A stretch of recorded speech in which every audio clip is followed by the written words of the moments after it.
শুধুমাত্র ইচ্ছে বুদ্ধি আর সংসারের প্রতি ভালোবাসা আছে বলেই প্রত্যেকটা কাজ আমি সুন্দর আর পরিপাটি করে করি। তো চলো আজকের ভিডিওটা এখান থেকে স্টার্ট করছি। আশা করছি আজকের ভিডিওটাও তোমাদের প্রত্যেকের খুবই ভালো লাগবে।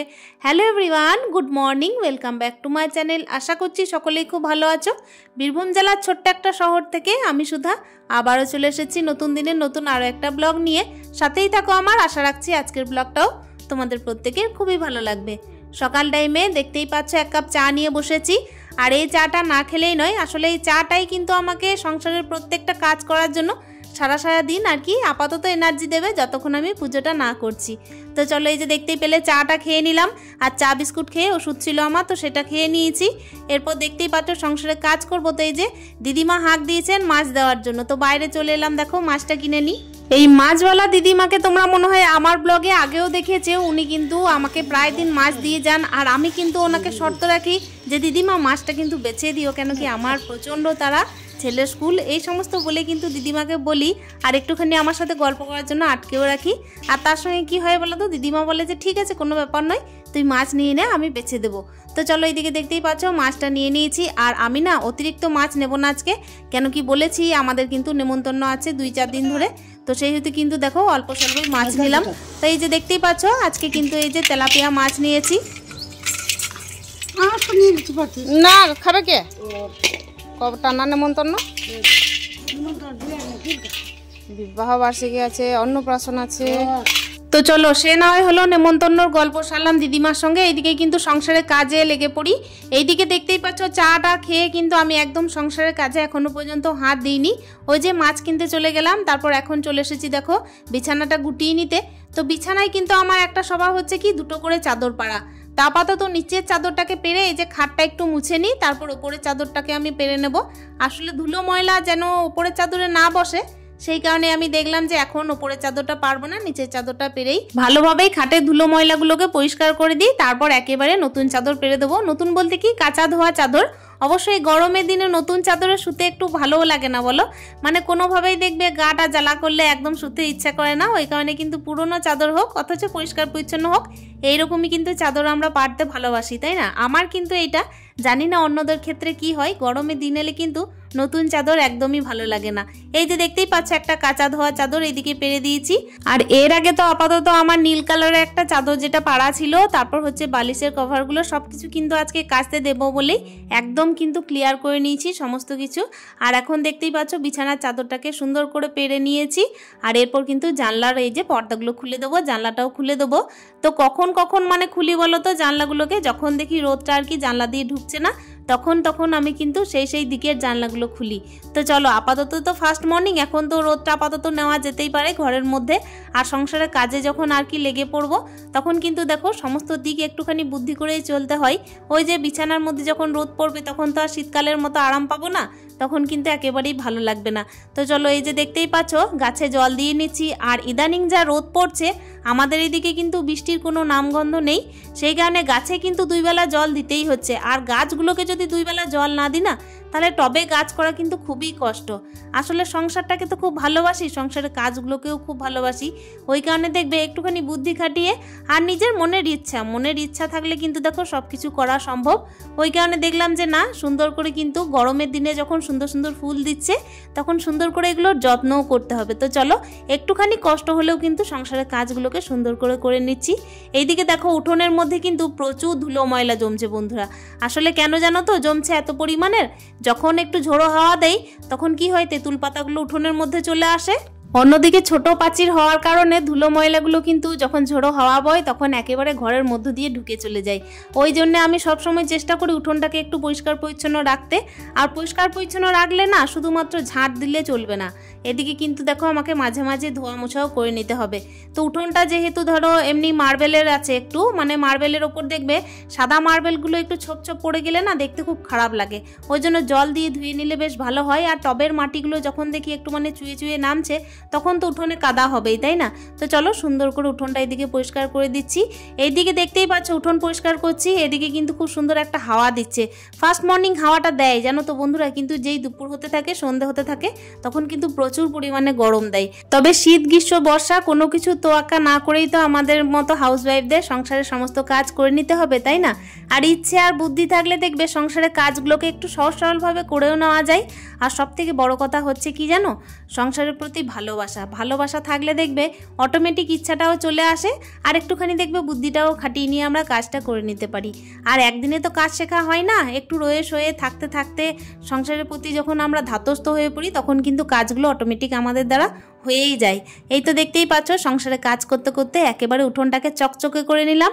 চকচকে উঠোন থাকলে না দেখতে খুব ভালো লাগে, আর যে পরিমাণে ধুলো জমে যায় তাতে কিন্তু যখন দেখি উঠোনটা নোংরা হয়েছে ততটাই দেখতে বাজে লাগে।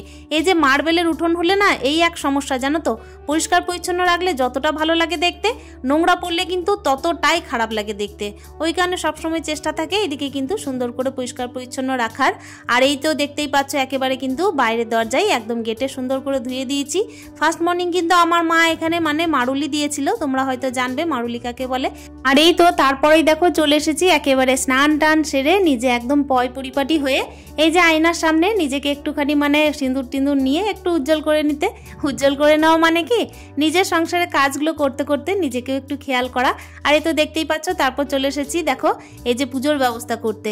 ঘটির মধ্যে জল নিচ্ছি, তখন দেখছি এত পরিমাণে রোদের তাপটা আসছে না, হয়তো তোমরা ক্যামেরার মধ্যে বুঝতে পারছো না, কিন্তু প্রচুর পরিমাণে রোদ দিচ্ছে জানো তো বন্ধুরা। আর এখন দেখো এই যে তুলসী সেবা করে তারপরে যে পাকুর গাছে জলটা দিয়ে দিয়ে একেবারে কিন্তু জল টল নিয়ে একদম চলে যাব। গোপাল সেবাটা আগে করব, তারপর কিন্তু অন্য ভগবানদের সেবাটা করে নেব। তবে হ্যাঁ, তার আগে আমাকে ফুল তুলতে হবে। কেন কি দেখো সকালে না একদম ফুলটা তুলে রাখা হয়নি। সকালে ফুলটা তুলে রাখা হয়নি কেন, দেখো সংসারে অনেক তো কাজ করছি, তখন কিন্তু আর ফুলগুলোর দিকে নজর পড়ে না। যেই পুজো দিতে যায় তখন কিন্তু মনে পড়ে যে ফুলগুলো তুলতে হবে। আর জবা ফুলটা ফার্স্ট মর্নিং তুলে দেওয়ার চেষ্টা করি জানো তো, জবা ফুল একদম কিন্তু কুকড়ে যায় রোদ পেলে। তো চলো এই যে দেখতেই পাচ্ছ এখন কিন্তু যেহেতু গ্রীষ্মকাল সেহেতু কিন্তু টুকটুক করে বেশ বলতে পারো ভালোই ফুল ফুটছে। আমি কিন্তু বাড়ির মধ্যে বেশ সুন্দর করে পুজোটা দিয়ে দিতে পারি, কোনো অসুবিধা হয় না। আমাদের পাড়ার কাকিমাগুলোও কিন্তু আমাদের বাড়িতে ফুল নিতে আসে, এমনকি মাধবীলতার গাছটা তো তোমাদেরকে শেয়ার করা হয়নি, কখনো হয়তো শেয়ার করব। তো চলো পুজোটা দিয়ে ফেলছি। এখানে কিন্তু দেখতেই পাচ্ছ সমস্ত ভগবানদেরকে আমি কিন্তু ঠিক রকমের ফুল দিই জানো তো, যে ভগবানের যে ফুলের আর কি পুজো হয়, যে ফুলটা তার কালার হিসেবে আর কি চলে সেই ফুলটা আর কি দেওয়ার চেষ্টা করি। তো দেখো এদিকে কিন্তু শিবের মাথায় জল দিয়ে দিলাম। শিবলিঙ্গে জল দেওয়ার পর এই যে আমার গুরুদেবের সেবা করে নিয়ে আজকের মতো দেখো আমি পুজোটা কিন্তু কমপ্লিট করে ফেললাম। পুজো সম্পন্ন করে তারপর কিন্তু দেখো রান্নাঘরে চলে এসেছি। রান্নাঘরে কিন্তু রান্না করতে গিয়ে না মা অন্নপূর্ণার নাম আমি প্রত্যেক দিনই স্মরণ করি। কেন কি দেখো মা অন্নপূর্ণা না প্রত্যেকটা মানে সংসারে দেখবে অন্যের যোগান দেয়, তাই না? তাই সংসারের প্রতি ভালোবাসা থাকলে মা অন্নপূর্ণার নাম তো স্মরণ করতেই হয়। এদিকে কিন্তু একটুখানি টিফিনটা করে নিয়েছিলাম জানো তো, ওদিকে ডালটা সিদ্ধ করতে দিয়েছিলাম আর ভাতটা করতে দিয়েছিলাম। তখনই কিন্তু মাঝে আমি একটুখানি আলু ভাজা আর মুড়ি খেয়ে নিয়েছিলাম। তো এসেই কিন্তু দেখলাম যে না খুব ভালোভাবে কিন্তু ভাতটা মোটামুটি হয়ে গেছে। এর মাঝেই কিন্তু আমি ডালটাও ফোড়ন দিয়ে নিয়েছিলাম। তো চলো টুকটুক করে কিন্তু ওদিকে মাছটা কাটা ছিল, তো মাছটা আমি এদিকে বেছে নিই। আর হ্যাঁ বলে রাখি, দিদিমা কিন্তু বলেছিলেন যে আসবো মাছটা আমি একটু বেছে দেবো, কিন্তু দিদিমা না এসেছিলেন মাছ বেছে দিতে, না এসেছিলেন পয়সা নিতে, হয়তো বা উনি আজকে ব্যস্ত হয়ে পড়েছিলেন খুব। আর এখন দেখতেই পাচ্ছ সংসারে যখন এই যে টুকটাক করে সব কাজ করে নিতে পারছি তখন ওই কাজটাও ফেলে রাখলে হবে। আমি তো দিদিমার কাছে এমনি আবদার করি, তাই বলে কি প্রত্যেক দিনের আবদার চলবে? তো চলো সংসারে কাজ করতে করতে এই যে দেখতেই পাচ্ছ মাছের মশলাটা করে নিচ্ছি। বাইরে শিলপাটায় বেটে নেব।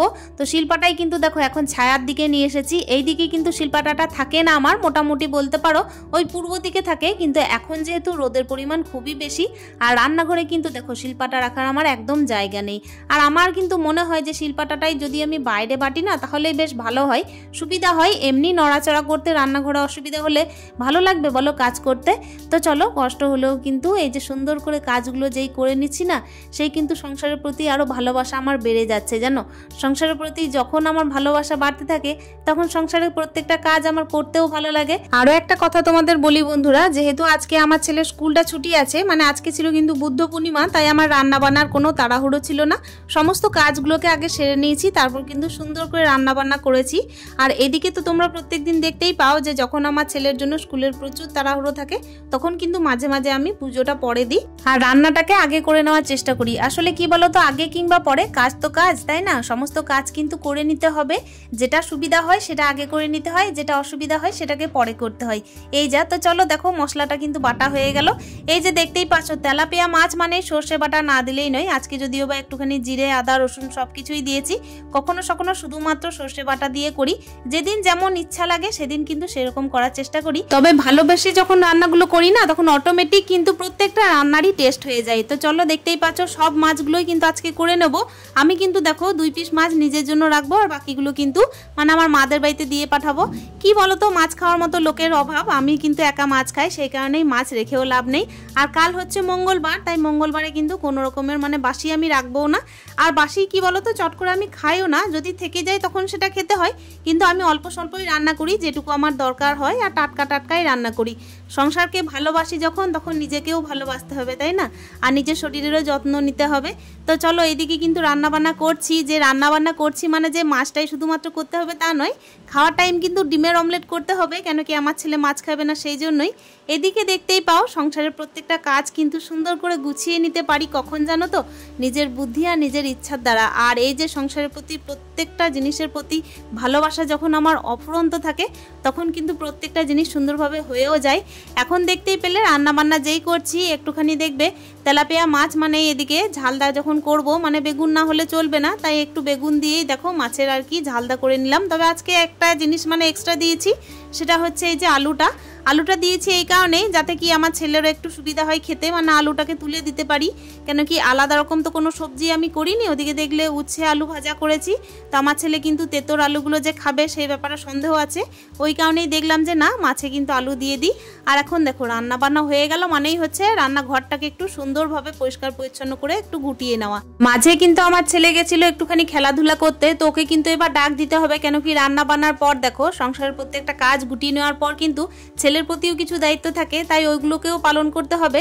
আর এখন দেখতেই পেলে যে সমস্ত কাজগুলোকে এগিয়ে রাখলাম না, সেই কাজগুলোকে যতক্ষণ না এগিয়ে রাখবো ততক্ষণ কিন্তু একটু পিছুটান থাকবে। ওই কারণে দেখলাম যে যতক্ষণ আমার হাতে টাইম থাকছে, তো তার মধ্যে কিন্তু আমি সমস্ত সংসারের কাজগুলোকে গুটিয়ে নিই, তারপর তো ছেলেকে ডাকবই।